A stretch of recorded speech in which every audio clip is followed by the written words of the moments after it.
ബഹുമാനപ്പെട്ട registration museum പുരാവസ്തു വകുപ്പ് മന്ത്രി, ബഹുമാനപ്പെട്ട രജിസ്ട്രേഷൻ മ്യൂസിയം പുരാവസ്തു പുരാരേഖ വകുപ്പ് മന്ത്രി. സർ, ഇവിടെ ചരിത്രവും സംസ്കാരവും അത് സൃഷ്ടിച്ച മഹാധന്മാരെയെല്ലാം ചരിത്രത്തിൽ നിന്ന് സംസ്കരിക്കാനും തിരോഭൂതമാക്കാനുമുള്ള ബോധപൂർവമായ ശ്രമങ്ങൾ രാജ്യത്ത് നടക്കുകയാണ്. അതുകൊണ്ടാണ് പുരാവസ്തു പുരാരേഖ മ്യൂസിയം വകുപ്പുകൾക്ക് ഏറെ പ്രാധാന്യം പ്രസക്തിയും വർദ്ധിച്ചു വരുന്നത്. ലോകാരാധ്യനായ രാഷ്ട്രപിതാവ് മഹാത്മാഗാന്ധിയെപ്പോലും ഇകഴ്ത്താനും ഘാതകനെ മഹത്വവൽക്കരിക്കാനും ശ്രമങ്ങൾ നടക്കുകയാണ്. ഇന്ത്യൻ പാർലമെൻറ്റിനകത്ത് ലോക്സഭയിൽ ഗാന്ധിയുടെ ഘാതകനെ ചരിത്രപുരുഷനായി വാഴ്ത്തണം, രാജ്യത്തുടനീളം ക്ഷേത്രങ്ങളും പ്രതിമകളും സ്ഥാപിക്കണമെന്ന് ഒരു ഭരണകക്ഷി നേതാവ് പ്രഖ്യാപിച്ചു.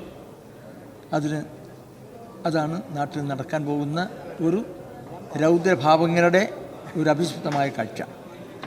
ഇത്തരമൊരു സാഹചര്യത്തിലാണ് നമ്മുടെ പുരാവശിഷ്ടങ്ങളും ചരിത്ര സ്മാരകങ്ങളും സംരക്ഷിക്കുക എന്ന ചരിത്രപരമായ ദൗത്യവുമായി നമ്മുടെ ഈ മുൻ വകുപ്പുകൾ മുന്നോട്ട് പോകുന്നത്. ഈ ശേഷിപ്പുകൾ ചരിത്ര സത്യങ്ങളുടെ നേർസാക്ഷ്യങ്ങളാണ്. ചരിത്രത്തിനെ തിരുത്തിയാൻ ശ്രമിക്കുന്ന വർത്തമാനകാലത്ത് ഈ നേർസാക്ഷ്യങ്ങൾ ചരിത്ര സത്യങ്ങൾ വിളിച്ചു പറയുകയാണ്. കഴിഞ്ഞ 9 വർഷമായി ഈ രംഗത്ത് നടത്തുന്ന പരിപാടികളെക്കുറിച്ച് ഞാൻ ദീർഘമായി വിശദീകരിക്കുന്നില്ല, സമയക്കുറവ് കൊണ്ട് അതും ഞാൻ ഹ്രസ്വവൽക്കരിക്കുകയാണ്.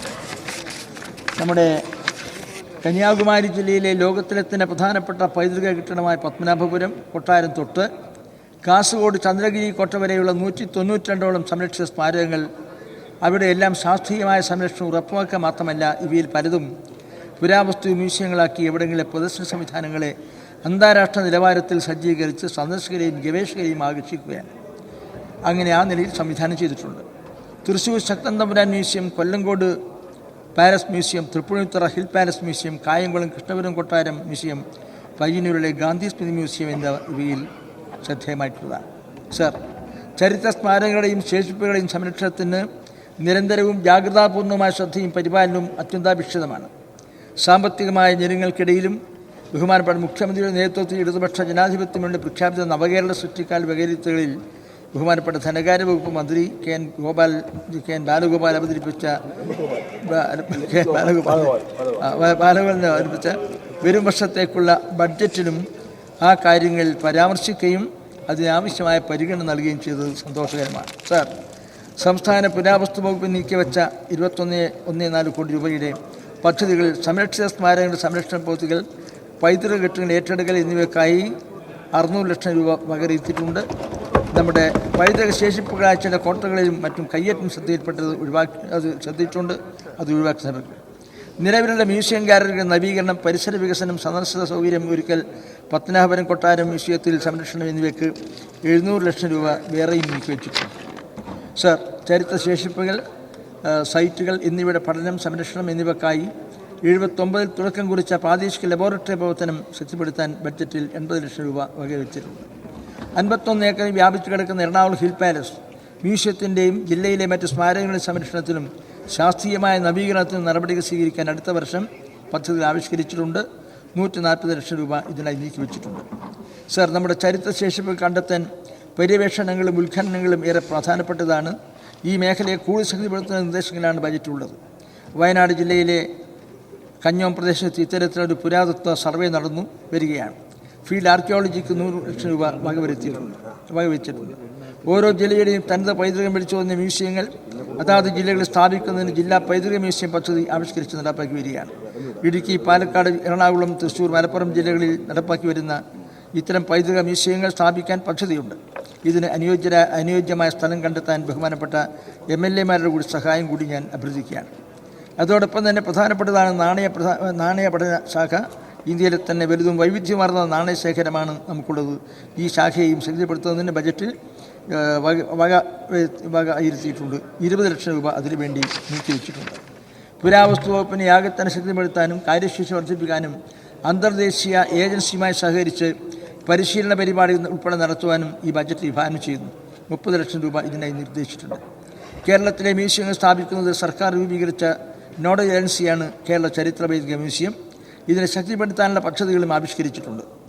അത് നടപ്പിലാക്കാൻ ശ്രമിക്കുന്നതാണ്. അതിന് 30 ലക്ഷം രൂപ ബജറ്റിൽ തുക നീക്കിയിട്ടുണ്ട്. സംസ്ഥാന പുരാരേഖാ വകുപ്പിൻ്റെ കീഴിൽ ഓരോ രേഖകളുടെയും അമൂല്യം വകുപ്പിൻ്റെ പ്രവർത്തനം ശക്തിപ്പെടുത്താൻ നിർദ്ദേശങ്ങളും ബജറ്റിൽ ഉൾപ്പെടുത്തിയിട്ടുണ്ട്. പുരാരേഖാ സംരക്ഷണവുമായി ബന്ധപ്പെട്ട് നിയമസഭയിൽ അവതരിപ്പിച്ച കേരള പൊതുരേഖാ ബിൽ സെലക്ട് കമ്മിറ്റി പരിശോധനയിലാണ്. വകുപ്പിനാകെ പദ്ധതി വിഹിതമായി വകയിരുത്തിയിട്ടുള്ള 12.75 കോടി രൂപയിൽ വകുപ്പിൻ്റെ ശാക്തീകരണം, ആധുനികവൽക്കരണം, ഡിജിറ്റൈസേഷൻ എന്നിവയാണ് ഉൾപ്പെടുത്തിയിരിക്കുന്നത്.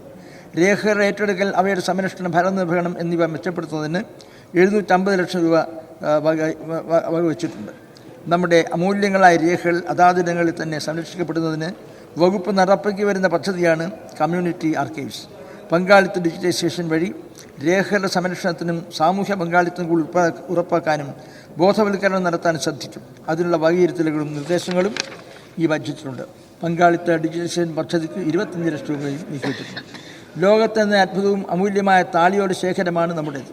തിരുവനന്തപുരത്തുള്ള താളിയോല രേഖാ മ്യൂസിയം വികസിപ്പിക്കാൻ പദ്ധതിയുണ്ട്. 100 ലക്ഷം രൂപ ഇതിന് നീക്കിവെച്ചിട്ടുണ്ട്. താളിയോലയുടെ ശാസ്ത്രീയ പഠന ഗവേഷണങ്ങൾക്ക് വേണ്ടത്ര സൗകര്യം നിലവാരത്തുള്ള ഒരു archive studies and research centre സ്ഥാപിക്കുമെന്ന് പ്രഖ്യാപിച്ച് പദ്ധതി നടപ്പിലാക്കി വരികയാണ്. കേരള സർവകലാശാലയുമായി സഹകരിച്ച് കാര്യവട്ടം ക്യാമ്പസിൽ സ്ഥാപിക്കപ്പെടുന്ന ഈ കേന്ദ്രം അന്താരാഷ്ട്ര സൗകര്യങ്ങളുള്ള ആധുനിക റിസർച്ച് സെൻ്ററാക്കി മാറ്റാനാണ് സർക്കാർ ആഗ്രഹിക്കുന്നത്. ഇതിൻ്റെ നിർമ്മാണ പ്രവർത്തനങ്ങൾ പുരോഗമിക്കുന്നു. അടുത്ത വർഷം തന്നെ ഇത് പൂർത്തിയാക്കാനുള്ള ശ്രമത്തിലാണ്. 400 ലക്ഷം രൂപ അതിന് നീക്കിവെച്ചിട്ടുണ്ട്. സർ, സംസ്ഥാന മ്യൂസിയം വകുപ്പിൻ്റെ കീഴിലുള്ള മ്യൂസിയങ്ങളെല്ലാം അന്താരാഷ്ട്ര നിലവാരത്തിൽ സജ്ജീകരിച്ച് വരികയാണ്. തിമാറ്റിക് മ്യൂസിയങ്ങൾ അഥവാ കഥ പറയുന്ന മ്യൂസിയങ്ങൾ എന്ന ആധുനിക മ്യൂസിയം സങ്കല്പം അനുസരിച്ചാണ് പയ്യന്നൂരിൽ ഗാന്ധി സ്മൃതി മ്യൂസിയം, വൈക്കം സത്യാഗ്രഹ സ്മാരക മ്യൂസിയം, കണ്ണൂർ കൈത്തറി museum, Raja Ravi Varma art gallery എന്നിവ സജ്ജീകരിച്ചിട്ടുള്ളത്. 19.30 കോടി രൂപയാണ് ഈ വർഷം അത് നീക്കിവെച്ചിട്ടുള്ളത്.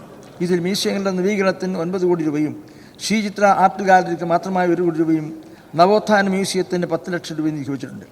കണ്ണൂർ ജില്ലയിൽ കുടിയേറ്റക്കാരുടെ കഥ പറയുന്ന ബിഷപ്പ് വെള്ളോപ്പള്ളി പിതാവിൻ്റെ സ്മാരകമായ ഒരു മ്യൂസിയം ചെമ്പന്തൊട്ടിയിൽ പൂർത്തിയായി വരുന്നു. കല്യാശ്ശേരി മണ്ഡലത്തിൽ പ്രഖ്യാപിച്ച തെയ്യം മ്യൂസിയത്തിൻ്റെ പ്രവർത്തനങ്ങൾ നിർമ്മാണ ഘട്ടത്തിൽ കണ്ടെത്തിയാണ്. പാവങ്ങളുടെ പടത്തലവനായ മഹാനായ AKGയുടെ സ്മരണ ഉയർത്തുന്ന AKG സ്മൃതി മ്യൂസിയം കണ്ണൂർ പെരശ്ശേരിയിൽ പൂർത്തിയായി വരികയാണ്. ഇതിന് 3.5 കോടി രൂപ നീക്കിവെച്ചത്. അതോടൊപ്പം തന്നെ നമ്മുടെ സംസ്ഥാനത്തിൻ്റെ വളർച്ചയും വികസനവും ചരിത്രവും സംസ്കാരവും സമഗ്രമായി പ്രദർശിപ്പിക്കുന്ന കേരളം അന്നും ഇന്നും എന്ന തരത്തിൽ തൃശ്ശൂരിൽ ഒരു കേരള സംസ്ഥാന മ്യൂസിയം സ്ഥാപിക്കാനുള്ള DPR തയ്യാറാക്കാൻ നടപടി സ്വീകരിച്ചിട്ടുണ്ട്. ഇതിനായി 20 ലക്ഷം രൂപ വകയിരുത്തിയിട്ടുണ്ട്. പുതുതായി ഒരു ഫോട്ടോഗ്രാഫിക് മ്യൂസിയം, ഒരു ഹിസ്റ്ററി ആൻഡ് മാരിടൈം മ്യൂസിയം 2025-26 ബജറ്റിൽ പ്രഖ്യാപിച്ചിട്ടുണ്ട്.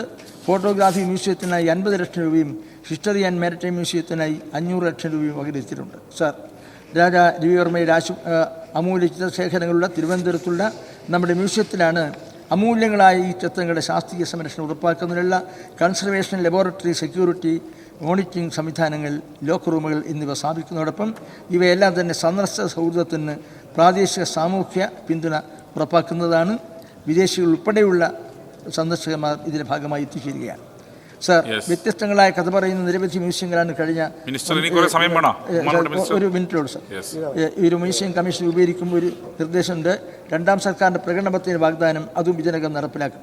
അതോടൊപ്പം സംസ്ഥാനത്ത് ഇതിനകം തന്നെ രൂപപ്പെട്ട് കഴിഞ്ഞ വ്യത്യസ്തങ്ങളായ മ്യൂസിയങ്ങളെ അവലോകനം ചെയ്ത മാർഗ്ഗനിർദ്ദേശങ്ങൾ ലഭ്യമാവുകയും ചെയ്യും. ഓരോ പ്രദേശത്തും തദ്ദേശ സ്ഥാപനങ്ങളിലെ സുഹൃത്തുക്കൾ, ജനപ്രതിനിധികളും നമ്മുടെ ബഹുമാന്യരായ MLA ഉൾപ്പെടെയുള്ളവരുടെ സഹായ സഹകരണത്തോടുകൂടി നമ്മുടെ സംസ്ഥാനത്തിൻ്റെ പൈതൃകം, സംസ്കാരം എന്നിവ കണ്ടെത്താനുള്ള പരിപാടികൾക്ക് നേതൃത്വം കൊടുക്കുമെന്ന് അറിയിച്ചുകൊണ്ട് ഈ